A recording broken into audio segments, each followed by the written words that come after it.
విషయం మనకి గత 10 రోజులుగా నడుస్తూ ఉంది. ఏదైతే ఈ బచ్చలకూరి జోసెఫ్ విషయం గత 10 రోజులుగా నడుస్తూ ఉంది. రాష్ట్ర ప్రభుత్వం చాలా క్షుణ్ణంగా దీన్ని పరిశీలిస్తూ ఉంది. ఇందులో భాగంగానే అతనికి యూఏపీఏ యాక్ట్ అమలు పరిచి అరెస్ట్ చేయడం జరిగింది. ఇక్కడ ఎక్కడా కూడా రాష్ట్ర ప్రభుత్వం ఫెయిల్ అవ్వలేదు. ఒకవేళ రాష్ట్ర ప్రభుత్వం ఫెయిల్ అయితే అప్పుడు కేంద్ర ప్రభుత్వం ఎంటర్ అవ్వచ్చు. అంతేగాని రాష్ట్ర ప్రభుత్వం ఈ దేశ ద్రోహుల పట్ల చాలా సమర్థవంతంగా వారిని ఎదుర్కోవడంలో కావచ్చు, వారిని శిక్షించడంలో కావచ్చు, వారిపై కేసులను అభియోగాల్ని కోర్టుల పరిధిలో పెట్టేటటువంటి భాగంలో కావచ్చు, రాష్ట్ర ప్రభుత్వం చాలా సమర్థవంతంగా ఇక్కడ పనిచేస్తుంది. ఇంకా కేంద్ర ప్రభుత్వంలో ఉన్నటువంటి బీజేపీ ఎందుకు జోక్యం చేసుకోవాలి సార్? ఈరోజు ఆంధ్రప్రదేశ్ రాష్ట్రంలో రాష్ట్ర ప్రభుత్వం చాలా సమర్థవంతంగా పనిచేస్తే ఇట్లాంటి వారి ఆటంతా కట్టిస్తూ ఉంది. ఏదైతే జగన్మోహన్ రెడ్డి గారి ఇదివరకు మీరు చూసుకుంటే YSR Congress party social media కనుక చూసుకుంటే ఒక పాన్ మూవీ చూసినట్టు ఉండేది. ఈరోజు ఎలా ఉంది? ఒక్కొక్కడికి అంటే ఇంకా ఎక్కడక్కడ కొన్ని ఉన్నాయి. చాలా పెద్దవాడు మాట్లాడారు, మీరు పెద్దవాడు మాట్లాడారు. పౌర్ణ మూవీ చూసిన దానికి వైఎస్ఆర్సీపీ సోషల్ మీడియా విభాగానికి సంబంధం ఏంటి సార్? అంతే బూతులు కదా సార్, వాళ్ళు అంతే బూతులు, అంతే మార్ఫింగ్లు. మీరు చూడలేదా? 2019 నుండి 2024 వరకు మా మహిళలపై ఎన్ని మార్ఫింగ్ వీడియోలు వేశారో మీరు చూడలేదా? సాక్షాత్తు రామ్ గోపాల్ వర్మ అనేటటువంటి ఒక అనకూడదు, టీవీ ఛానల్లో కూర్చొని అనకూడదు కాబట్టి అనడం లేదు. ఏం చేశాడు సార్? మా పార్టీ కార్యకర్తలు 3 మహిళలు చీఫ్ ఎలక్షన్ కమిషనర్కి ఒక కంప్లైంట్ ఇవ్వడానికి వెళ్తే ఏం చేశారు సార్? వీళ్ళు మార్ఫింగ్ చేస్తాడా ఫోటోలు, బూతులు రాస్తాడా రామ్ గోపాల్ వర్మ అనేటటువంటి ఒక ప్రొడ్యూసర్? మరి దాని మీద 5-6 సార్లు అతను కోర్టు వాయిదాలకు కూడా వెళ్ళాడు. ఆ తర్వాత మరి స్టే తెచ్చుకున్నట్టున్నాడు. డైరెక్టర్ అనుకుంటా కదా సార్, ఆయన చూస్తే మరి ఆయన డైరెక్టర్ అనుకుంటా. డైరెక్టర్ అదే ప్రొడ్యూసర్ కూడా ఒకటి ఉంది కదా ఆయనకి, ఏదో ఉంది, ఆర్జీవి డెన్ అని. Okay right. సో ఇట్లాంటివన్నీ కనపట్లేదా? ఇంకొక విషయం చెప్పాలి సార్ ఇక్కడ. ఇంకొక విషయం ఏంటంటే, టీడీపీ యాక్టివిస్ట్ అని మా పార్టీ పేజ్ ఒకటి ఉంది.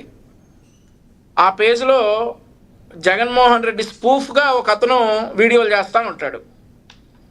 ఆ వీడియోలు చేస్తూ ఉంటే నిన్నటి మొన్నటి నుండో పొరపాటున ఒక భారతీరెడ్డి గారి ఇమేజ్ లాగా ఒక లేడీ మాట్లాడిందట.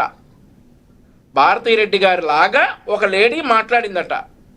దానికి పేర్ని నాని వచ్చేసి చూపిస్తూ ఉన్నాడు సార్.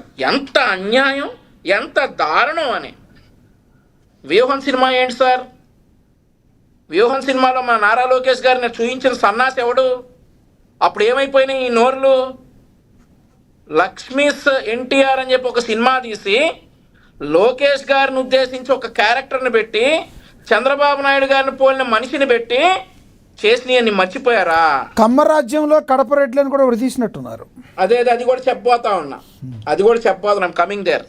కమ్మరాజ్యంలో కడప రెడ్లు అని ఒక సినిమా చేసి దాని కోర్టు ఆర్డర్ ఇస్తే పేరు మార్చి పవన్ కళ్యాణ్ గారిని, లోకేష్ గారిని, చంద్రబాబు నాయుడు గారిని, బ్రహ్మణి గారిని, ఆ తర్వాత మా భువనేశ్వరి గారిని, పవన్ కళ్యాణ్ గారి భార్యని వాళ్ళు ఒక ఇమేజ్ పెట్టేసి చిత్రీకరించినప్పుడు సమ్మగా ఉందా?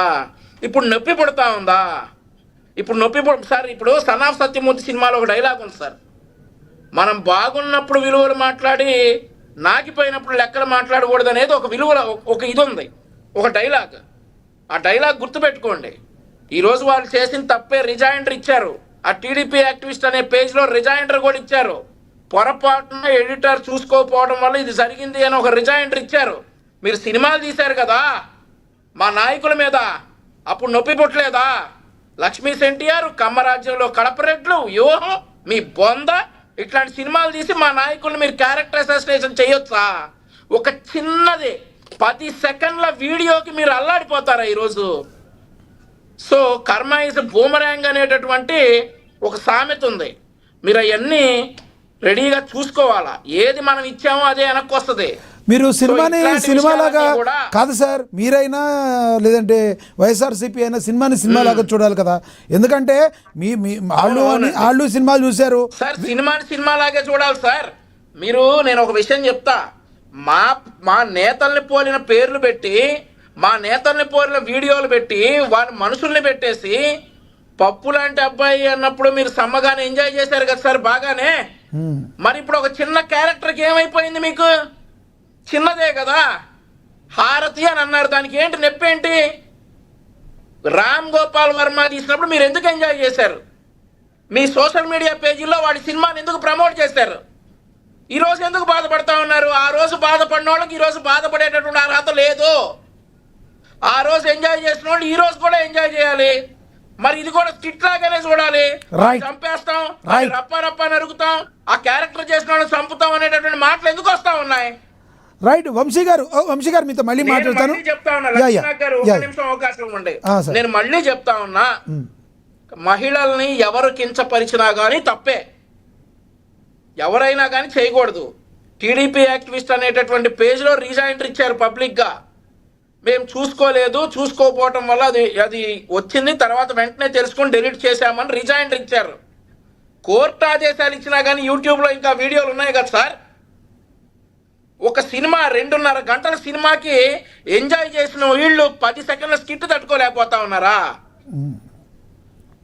రైట్. నేను మళ్ళీ మాట్లాడతాను. మోహన్ రెడ్డి గారిని. ఎస్ మోహన్ రెడ్డి గారు రీజాయిన్ అయ్యారు. ఒకసారి ఆయనతో మోహన్ రెడ్డి గారు ప్లీజ్ కంటిన్యూ చేయండి సార్ ప్లీజ్. ఇప్పుడు ఏదో వంశీ గారు బాగా చెప్తున్నారు, కొద్దిగా చూపిద్దాం అన్నట్టుగా ఒకసారి. 10 నిమిషాలు తీసినారు, డబ్బులు ఇచ్చినారు, వాళ్ళు ఎన్ని ఇచ్చినారు అతని నోటితో చెప్పిందే చూస్తే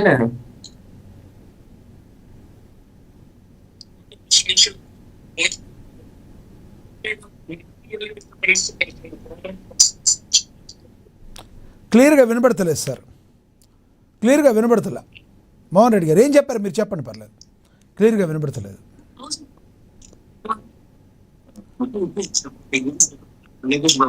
నాకు వినిపిస్తే మీకు వినపలేదా? వినబడతలేదు సార్. వినబట్ల మీ ఇంటర్నెట్ ఏదో ఇబ్బంది ఉన్నట్టు చూసుకోండి. పర్లేదు. డిజిటల్ కార్పొరేషన్ నుండి కోట్ల రూపాయలు ఇచ్చారు రామ్ గోపాల్ వర్మకి. 2,000 ఇచ్చినారంటే ఇతనికి డబ్బులు ఇచ్చేది లోకేష్ బాబు అంట. లోకేష్ బాబు గారితో డైరెక్ట్ కలిసినారంట. రుజేపు ఉండబ్బా, మన నీ కోరస్ ఏంది ఆ తందానా తానా తెన్నానా అనేది రుజేపు ఉండు. తర్వాత నేను మాట్లాడలేదు కదా. ఆ వేళ చేయించినటువంటి క్యారెక్టర్ క్యాండిడేట్ ఇతను.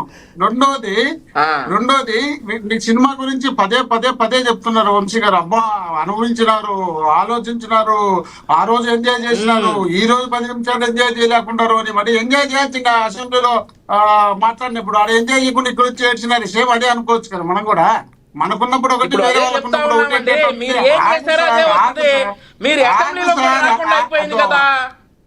ఇంతసేపు వంశీ గారు మీరు ఆయన అంటే కంటిన్యూ మాట్లాడినివ్వండి, తర్వాత మీరు డిఫెన్స్ చేద్దరు.